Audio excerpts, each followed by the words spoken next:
Oh, and without further ado, I think we are ready to bring in our first speaker, and you all take it away.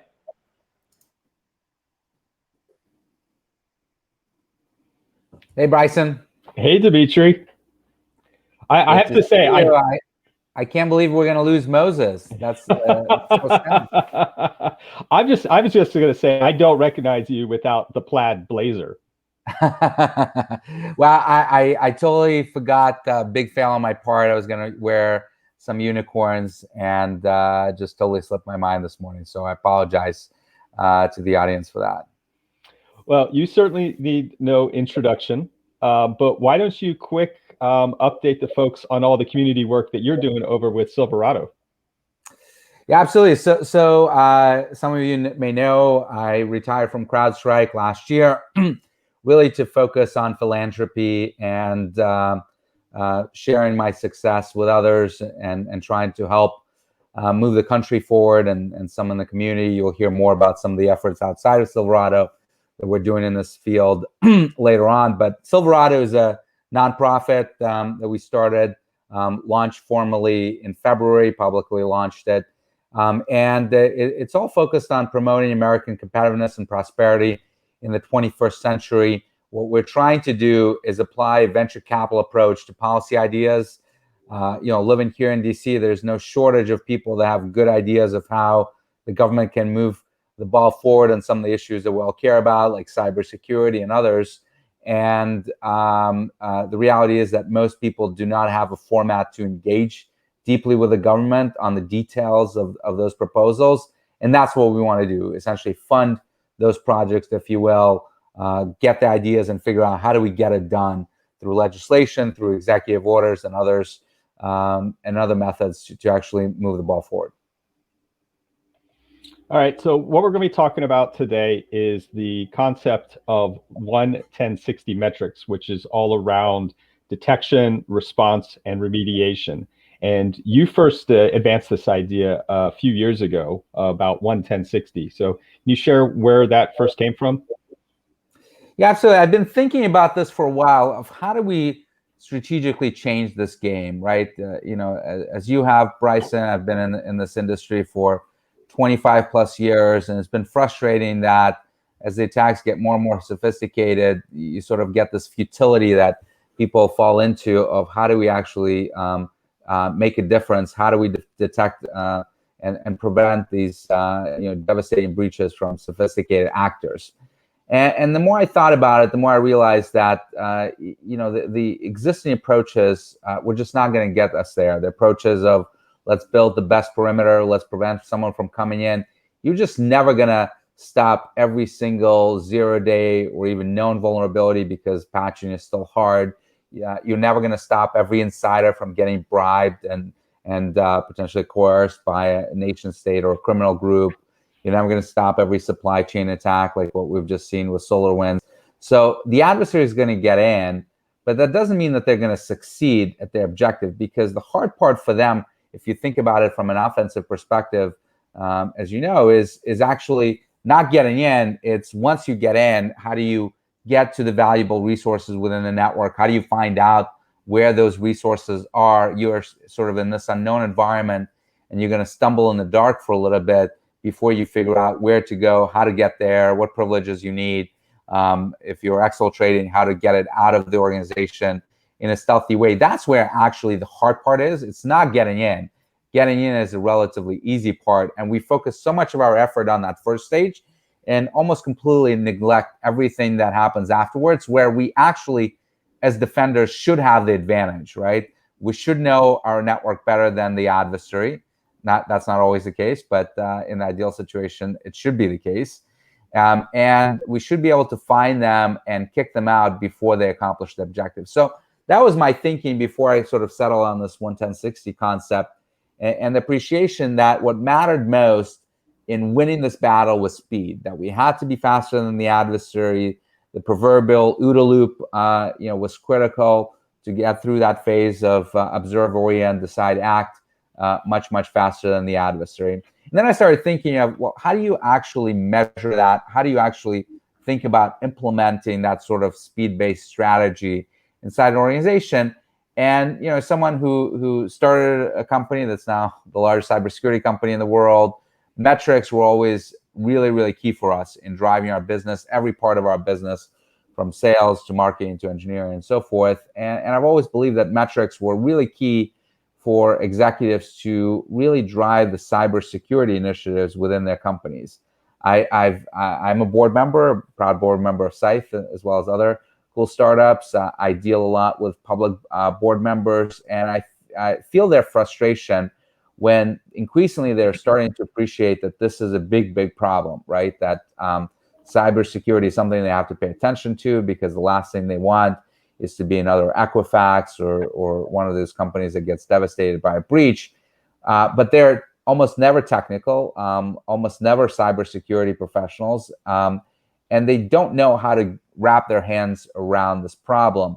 And the way that they typically hold their executive teams accountable in other areas is through metrics, right? It's pretty easy for a board member to know whether the company has made their quarterly numbers or not, even if they're not an expert in sales. It's pretty black and white. If the target is 10 million and you're below that, you missed.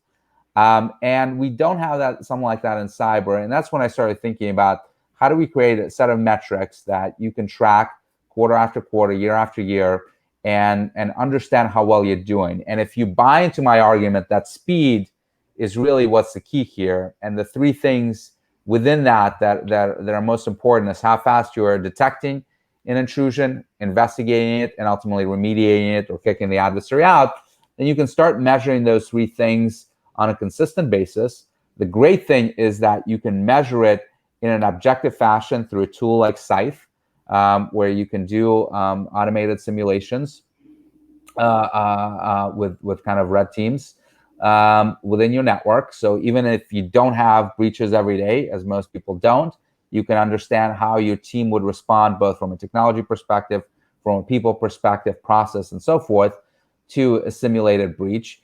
And then you can report those numbers to the board. And more important than the specific numbers, I know a lot of people on Twitter kind of said, well, 11060, is that really realistic? Forget the numbers. What's most important is that you set a baseline for what you want to shoot for. It will be different for every organization. And then you want to try drive it down quarter after quarter, year after year. And as you report it to the board, as you report it to the CEO, they can start holding you accountable for that, right? Because if the numbers are going in the wrong direction, then you're going to have some hard conversation of what went wrong, what resources do you need to fix that? Is it people? Is it technology? Is it some organizational changes? And hopefully they'll give you those resources, but then you have to show improvement once you receive them. So it's a great way to kind of galvanize an organization from the top down around a set of metrics that can be useful to understand how well a company is doing. Yeah, I think that's perfectly phrased there, where metrics are meant to tell a story. When we get caught up too much in this number, that number, when we look at it generically, it doesn't work. We have a joke inside of Scythe where, so George was one of the co-authors for CVSS, and I constantly make fun of it because it's not that the idea is wrong. Just like MITRE ATT&CK. MITRE ATT&CK is a phenomenal framework. The problem is when we abuse good ideas in the pursuit of simplicity or other different ways, right? MITRE ATT&CK is not a checklist or bingo card.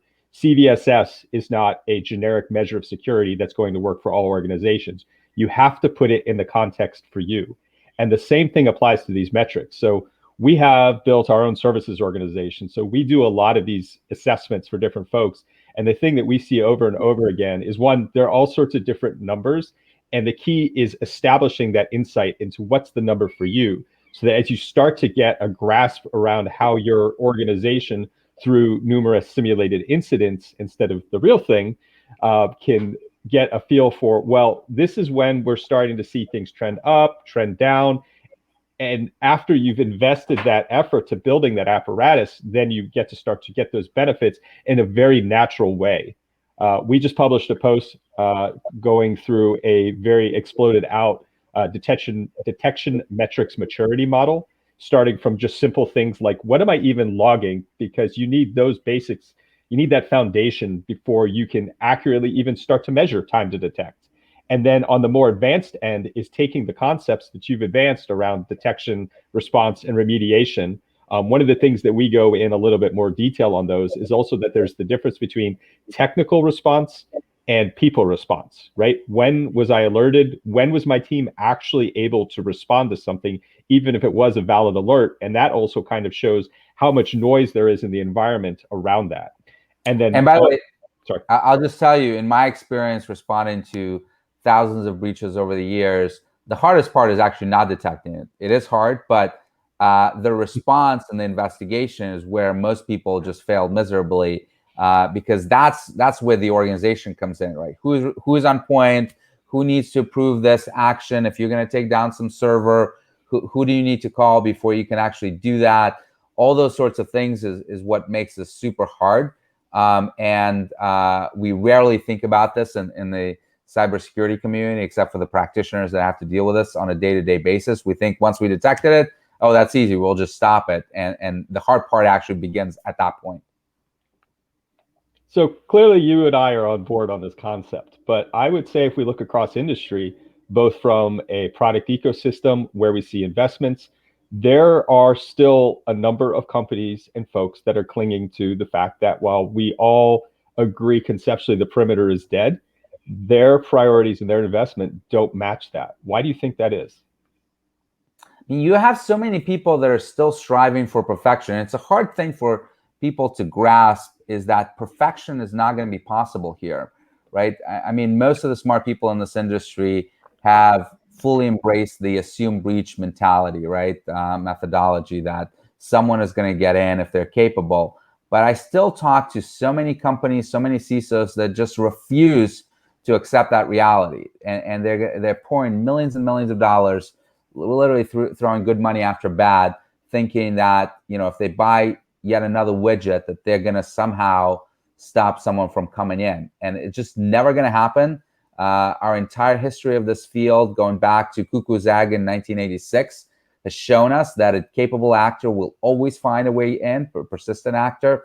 And it's just mind-boggling to me that we can't get, truly, I think, a majority of this field to still accept this reality.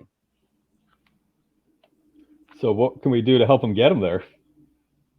Well, to be honest with you, I don't know, because, you know, I don't know how many breaches it's going to take, how many SolarWinds, how many Hafniums, how many OPMs for us to appreciate that this is an impossibility. And I do think that as we're starting to see the human space really become much more prominent, if you look at some of the recent DOJ indictments of Chinese actors in particular, you're now seeing that they're, you know, going beyond just external intrusions. They're recruiting people within the company to put in a USB drive, to activate a piece of malware. We just had a case with Tesla in the last year where a criminal group was trying to bribe an employee to deploy a ransomware within the network. I think as people are starting to appreciate how much more common those things are becoming and how easy it is, particularly with the money that's involved in cybercrime or with the resources that nation state have, to throw someone, you know, 100 grand and ask them to facilitate getting access within the network. You know, how are you ever going to stop that? You won't, right? You have to assume it will happen. And how do you mitigate the damage? How do you detect it quickly? How do you prevent them from taking down your network or exfiltrating sensitive data? That's where the focus needs to be. In many ways, this is just like the counterintelligence problem, right? No one ever in the U.S. government says, well, we're just going to prevent anyone from ever getting recruited by a foreign intelligence service. That would be laughable, right? We know from history over the last 100 or so years that at any given point in time, we've had a number of people that have been working for foreign intelligence services inside of our government. So it's a fair assumption that today we have those people in there, probably multiple of them, right? And what the counterintelligence community is focused on is not just prevention. They're doing their best at preventing them through polygraphs and security clearance and the like, but they know that will fail. And they spend most of their efforts on actually investigations, looking for people's financial records and other sensitive counterintelligence tools that they have to root out those people and arrest them. And we need to take the exact same approach in cyberspace. So you testified recently to the Senate Armed Services Committee. I think you've actually been do you get a frequent flyer card now at that point? Because that's not your first time doing that either, right? So the recent one was actually in the House and the Homeland House. Security Committee. I have testified in front of the Senate Armed Services as well. Yes. Okay, but do you get like a discount card to the deli there at Congress?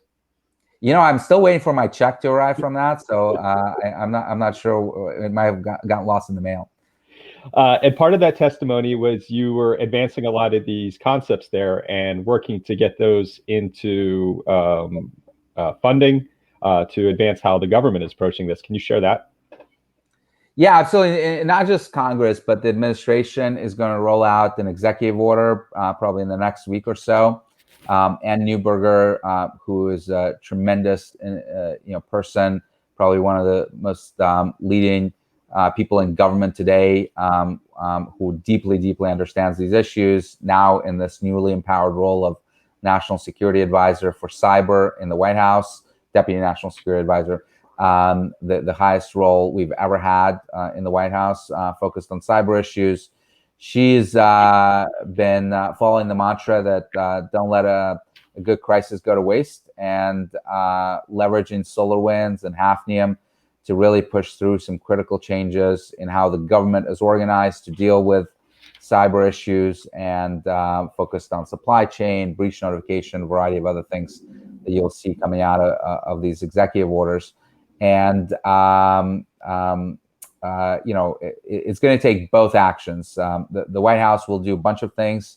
CISA is taking a leading role in securing federal government networks.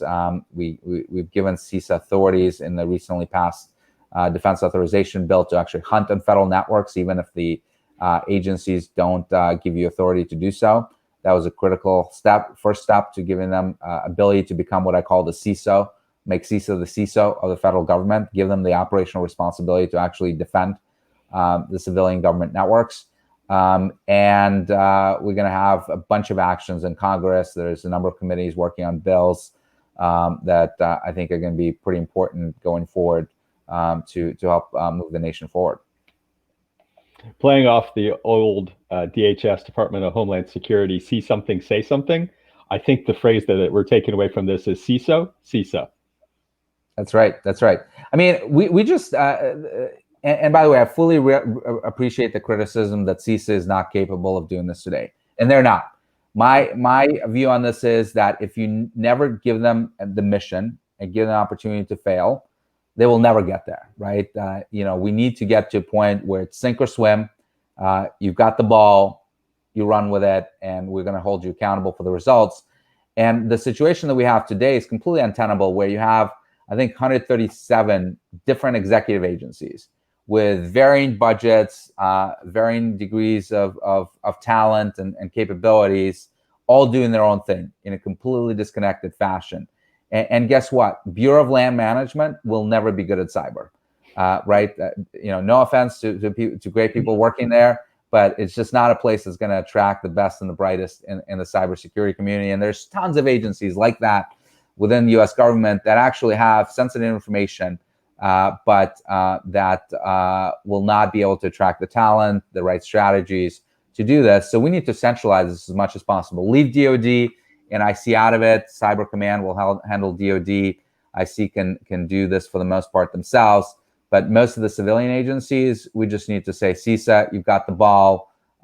There's a lot of work you're going to need to do to beef up your capabilities, but we need one throat to choke there. Yeah, to quote Wendy Nather with the cybersecurity poverty line and the haves and the have-nots, I think that's a lot of what you're saying with government, is that the federal civilian side, they don't have the same resources, the budget, the access to that. In the past, I've seen issues where when threat intelligence was classified, they didn't even have the resources with the clearances to get the access to the intelligence to be able to do with it. And it's a self-inflicted challenge. So the largest U.S. government that has, bipartisan intergovernmental agency approach that has come out was the Cybersecurity Solarium Commission, which came out with a bunch of recommendations. Where do you think those recommendations can fit within these concepts, can help work together across this? Yeah, I've been advising the Salarium Commission.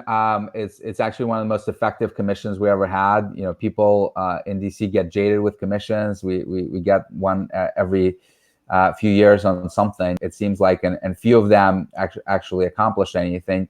I have to give huge credit to Mark Montgomery, Rear Admiral Montgomery, who is the executive director of Salarium. He really focused on getting things done. So, you know, they spent a couple of years talking to lots of people, myself and many others that have been advising them. I think you advised them as well, Bryson, and figuring out what needs to be done. But then once they put out the report, it wasn't sort of like, here's a report, we're washing our hands of it, we're moving on. Mark, who's still in this role, is working hard on the Hill and has really gotten the ear of powerful senators and House members there to put these recommendations into legislation. They got a bunch of them into the Defense Authorization Bill last year. They're working on putting additional ones into this year's authorization bill. So that's what really made it a very effective commission. I don't agree with all of their recommendations, but some of them, like the giving CISA the authority to hunt on federal networks, I think are moving the ball forward in the right direction. For those of you who want to hear more about the Salarium Commission and hear directly from Mark Montgomery himself, he'll be leading a panel at the annual ICS Village in collaboration with the R Street Institute, the National Security Institute, and the Cyber Bytes Foundation on May the 4th. So that's Hack the Capitol, and you can hear a lot more about that. Going back to the haves and the have-nots, now looking out into commercial industry, we've seen the scourge of ransomware become an existential threat to small business even being able to function. And a lot of this discussion around 11060 really seems like something that's more accessible to the haves who have the budget and the resources. What kinds of advice would you give to small businesses to operating in this environment? You know, I've been struggling thinking about this problem. It is a huge issue. The reality is that there is no magic silver bullet that will get a small company that maybe doesn't even have a dedicated cybersecurity person, barely may have a director of IT, but has perhaps a valuable contract with the Navy for some small piece of technology that will go into the latest submarine or what have you, to face the onslaught of intrusions from China or Russia. Right? They're just never going to be able to stand up to that, and there's no widget that we can sell them to get them to be able to defend themselves against it. So I think what we need to do is start thinking about a scalable managed service model where they can outsource their security to others that have the capability to do so and do it at scale for many of these organizations. You could see CISA potentially play a role in that. It could be private sector driven, but that's where we need to be. I know managed security services have gotten a really bad reputation over the last 20 years because most of them have frankly sucked and sucked badly. But you know, some of the newer vendors, the MDR vendors, are actually taking the very different approach of providing hunting as a service and so forth that I think hold much more promise. We'll be seeing one of those. Binary Defense is going to be showing some novel approaches to threat hunting here later at Unicon. So look, going back to the enterprise, what are some recommendations that you would give that you've seen over your years to what's the best way to implement these metrics beyond just thinking of this is a good way to tell the story, this is a good way to explain what's happening to the board, because we can get ourselves out of nerds speaking nerds to other nerds and completely missing the way to talk to business. Yeah. So I'm going to say something that's completely heresy in the information security circles, but I'm not a fan of the NIST framework. And the reason I'm not a fan of the NIST framework is it's and it probably wasn't meant to be this way, but many people interpret it sort of as the one-size-fits-all checklist of the things that I have to do, right? And the problem with that is that every organization is different, right? We can all say that, you know, everyone should implement two-factor, but that is a wrong-headed approach, because maybe some people don't need to implement two-factor because they have other compensating controls that completely negate the value of two-factor. And by forcing that on people, you're not paying attention to their true needs, their threat model, and also the appreciation that if they're spending money and time and effort implementing two-factor, they may not be doing something else. And by the way, please don't take that as me saying two-factor is not important. For most organizations, it probably is important, but just using it as an example of one size doesn't fit all, and you have to look at the particular organization, their needs, their threats that they face. So one of the reasons why I was so pleased to invest and join the board of Scythe is because I think you are really at the forefront of enabling organizations to see where they're failing, right? The reason why I'm such a huge believer in red teams and simulations is that it actually uncovers your real gaps, not just technology gaps, but operational gaps, organizational gaps. And I think that the best way to improve is to iterate, right? Not to put together some 1,000-point plan and start working down that plan, but to start to test yourselves against the simulated attacks, understand where you're failing, and start working on plugging those holes. And that's how you're going to get a measurable improvement, because guess what? If someone is able to accomplish their objective from getting in to moving laterally to exfiltrating data using a tool like Scythe, an adversary can do that just as easily, right? And if you start thinking about, well, we failed in these 5 places, and if we do X, Y, and Z, they can never do that again, then you can start building measurable improvements to your defense architecture. So, I'm a huge believer that everyone needs to focus their defensive investments based on their actual failures that they're seeing in the network. And an adversary simulation platforms like Scythe red team automation platforms are a phenomenal way to kick off your investments, to appreciate where the gaps are and start plugging those. So I'm going to shift to people. I see all too often that the common failure of imagination and implementation in our space is we forget that people are in the loop, right? And so first part is that what I mean by that is we have a lot of technical solutions for technical problems where the user isn't in the loop, and the user is absolutely a part of that risk profile, where the employee, the staff, the security staff is a part of that. When we talk about automating and scaling red team, it has to be a force multiplier to the human intelligence that is the red team, not something that just replaces it. But once you've achieved that perch of what that human intelligence puts in place, then the automation can take over to work at scale or in a continual manner so that you get those insights that you've helped achieve. Security is a constant fight against gravity, and that's where it helps. And then going back onto what we're assessing in these simulations and emulations, looking solely at technical controls, you're missing a large part of the risk surface area. Couldn't agree more. In fact, in my experience, when I deal with breaches, they're almost always not driven by technical factors.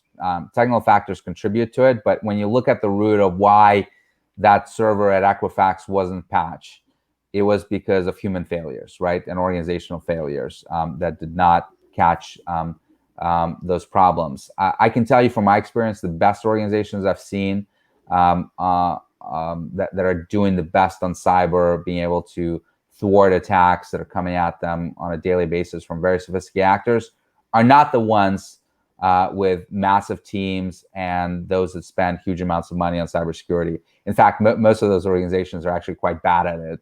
DoD being example number one, because they're so big and so bureaucratic that they can't get out from their own out of their own way and do what's necessary. But the organizations that are doing extremely well are where the CISO is empowered by the CEO and the board to do what's necessary. There's one organization I worked with over the years, Fortune 500 company, very small team, about 15 people in cyber total, and attacked all the time in an industry that's very targeted, and have not had a devastating breach in a number of years, despite numerous attempts that they've been able to thwart. Of course, you never know when you fail, so maybe they don't know about a particular failure, but the success rates are really, really high. And the one thing that's different about them than most other organizations I know is that the chairman of the board told the CISO, here's my cell phone number, call me anytime anyone in the organization tells you no. And that type of empowerment is so exceedingly rare that, by the way, he doesn't even need to call the chairman very often, because somehow everyone in the company has found out that the chairman is really caring about this issue. And he gets no very, very few times. And when he does, there's actually legitimate reasons for that, right? So that matters more than anything else. And I can't tell you how many times I've been just completely frustrated when we would detect an adversary in an environment, a customer environment, a CrowdStrike, and we're calling people, we're trying to get them to do something, and no one wants to do something because people are pointing fingers. Well, it's actually that subsidiary. We have nothing to do with it. And they're saying, well, it's not our problem and we're not going to do anything about it. It was just, my head was ready to blow open, dealing with all the organizational messes that often lead to the biggest breaches. So you've got a chance here to talk to every CISO, every board, right? What keeps you up at night? What is the thing that you would tell them to worry about next?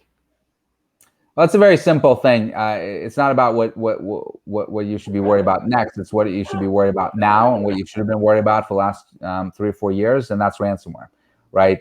That can take pretty much anyone out of the business, can cause huge impact to organizations. And no one is immune to this, not government, not industry. And there's lots of threat actors and lots of things you should worry about, exfil, IP theft, etc. But there's nothing like ransomware to wake you up and make you realize that, oh my God, my production line has stopped and I'm literally losing millions of dollars an hour, and I need to figure out how to pay $10 million in Bitcoin to someone to get my business back. And by the way, how do I even procure $10 million in Bitcoin in a few hours? So that's something that is just exploded, of course, as a threat in the last few years, primarily because of Bitcoin and other cryptocurrencies that have emerged that provided this anonymous way to collect the extortion payments. And from a policy perspective, the only way we're going to stem this is by de-anonymizing some of those cryptocurrency transactions. I've been a huge fan of Treasury regulations that have been proposed in December to mandate KYC, know your customer regulations on cryptocurrency exchanges when transactions exceed a certain amount. It's not going to solve everything, but I think it's going to make it much harder for the criminals to operate anonymously in this field. I can remember an engagement we did a little while ago, and it was they had one of the big name EDRs, and the way that the EDR detected ransomware was they had local canaries in specific places, which of course didn't work for the ransomware emulation. And part of that is, again, validating your assumptions, understanding what the vendors are bringing to the table, tuning that to what you need and what your threat models, what your expectations are, validating that assumption of what, in fact, you're getting, not just from a protection perspective, but then again, going back to the title of this talk, what could you detect, when could you have detected it, and then your ability to do something about it. Right. All right, well, we got a couple minutes here left, so I'm going to give you the free play of what do you want to leave in everybody's mind? Well, the one thing I want everyone to think about is what can you personally do different to get us moving in the right direction in this field. We have an incredibly smart community.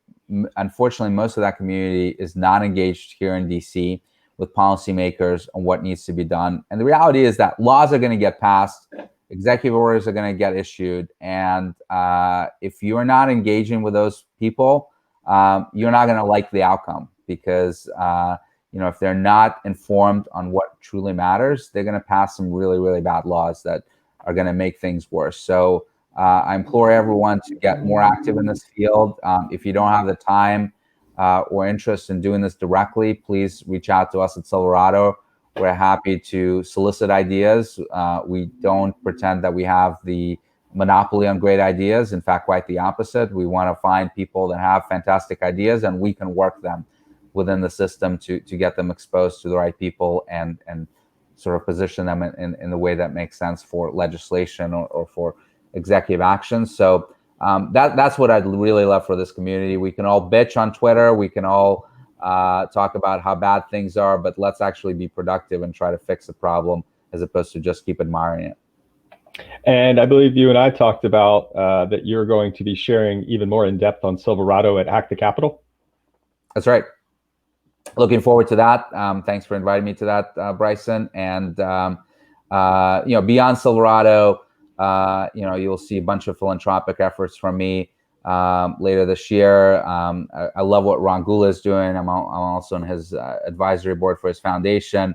But it's been remarkable to me to see, in this field, there have been so many great exits from people and a lot of wealth generation over the years, but very few people, for whatever reason, have engaged in philanthropy and given back, or at least not doing it publicly. And I think we need a lot more people to give back to the community once they've achieved some level of success. It's great to see Ron doing that. You'll see more of that from me going forward.